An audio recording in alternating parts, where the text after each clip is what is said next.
Ini komentar saya yang pertama,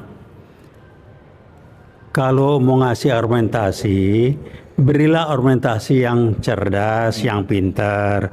Sebab kita akan respect walaupun kita nggak sepakat. Ini argumentasinya bego, tolol bin bodoh, gambaran diri orang yang ngomong. Sorry Pak Balil, saya nggak tahu background Anda. Anda kok begitu banget komentarnya? Kalau perlu kita ketemu, kita ngobrol lah. Saya nggak tahu background sekolah Anda apa. Atau background latar belakang perjalanan hidup Anda. Masa Anda bisa bilang ikutnya Gibran sebagai cawapres karena Prabowo minta dan pimpinan partai-partai koalisi setuju. Jadi seakan-akan Jokowi tidak ikut campur dan ujungnya apa? Ngirim pesan ini bukan nepotisme.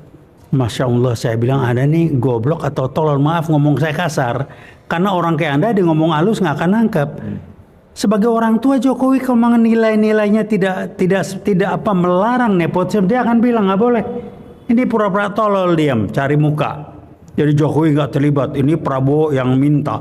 Partai dia yang salah kalau dianggap nepotisme. Jokowi nggak terlibat. Ini Prabowo yang salah.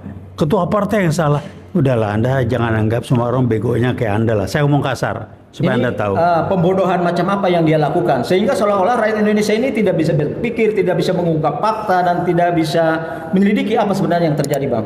Ya itulah kualitas orang kalau bego, ngebohongnya pun bego. Terus terang aja, saya pakai istilah bego lah. Dia sendiri. Iya, itulah kualitas dia. Kualitas berbohongnya, logikanya, kualitas intelektualnya itu cuman segitu. Jadi saya nggak heran kalau dia diangkat menjadi menteri, salah satu menteri yang begitu.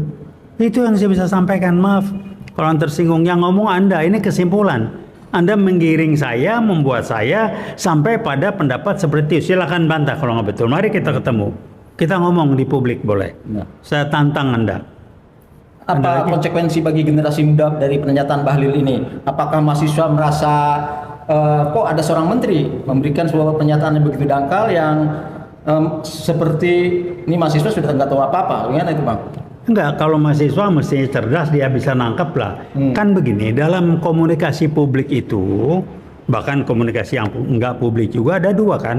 Satu pesan yang tersurat, apa yang dinyatakan. Satu pesan yang sesungguhnya, yang tersirat. Itu yang sesungguhnya pesan. Nah, pesan yang tersiratnya adalah bahwa ini bukan nepotisme.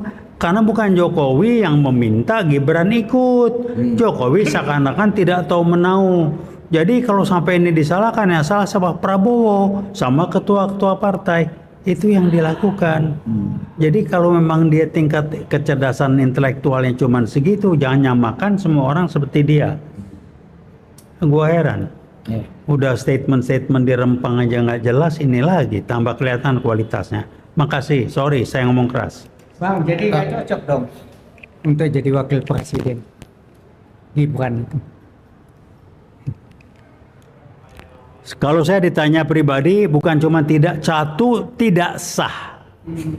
Bukan nggak cocok dulu, tidak sah. Karena KPU waktu dia daftar, aturannya itu 40 tahun diterima. Kedua, KPU tidak menjelaskan ijazahnya waktu daftar apa. Jadi sudah tidak sah. Kedua, cocok nggak? Maaf, saya belajar soft skill, saya belajar gesture juga. Tolong dijelaskan oleh saudara Gibran, Anda belajar di Singapura, berangkat itu belajar apa? Kedua, waktu Anda berangkat SMA kelas 2, kenapa nggak nunggu sampai selesai SMA baru Anda berangkat? Anda berapa tahun di Singapura kita hitung nanti, setelah itu Costa Rica, kok lulusnya cuman setara SMK, Anda belajar apa? Ini berspekulasi, salah satu spekulasinya Anda barangkali terkena narkoba dan direhab di sana. Itu aja.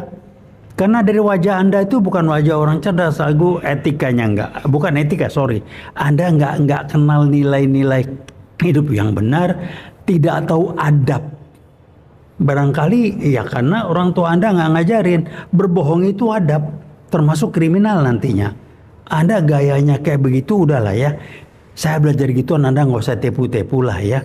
Pakai mikrofon, pakai ini. Kemudian saya prihatin dan saya geleng-geleng. dengan mantan gubernur Jawa Timur dan wakilnya yang statementnya seperti itu. Dikatakanlah Jokowi kayak apa Abu Bakar dan sedangkan Gibran kayak Said Ali. Ini apa sih?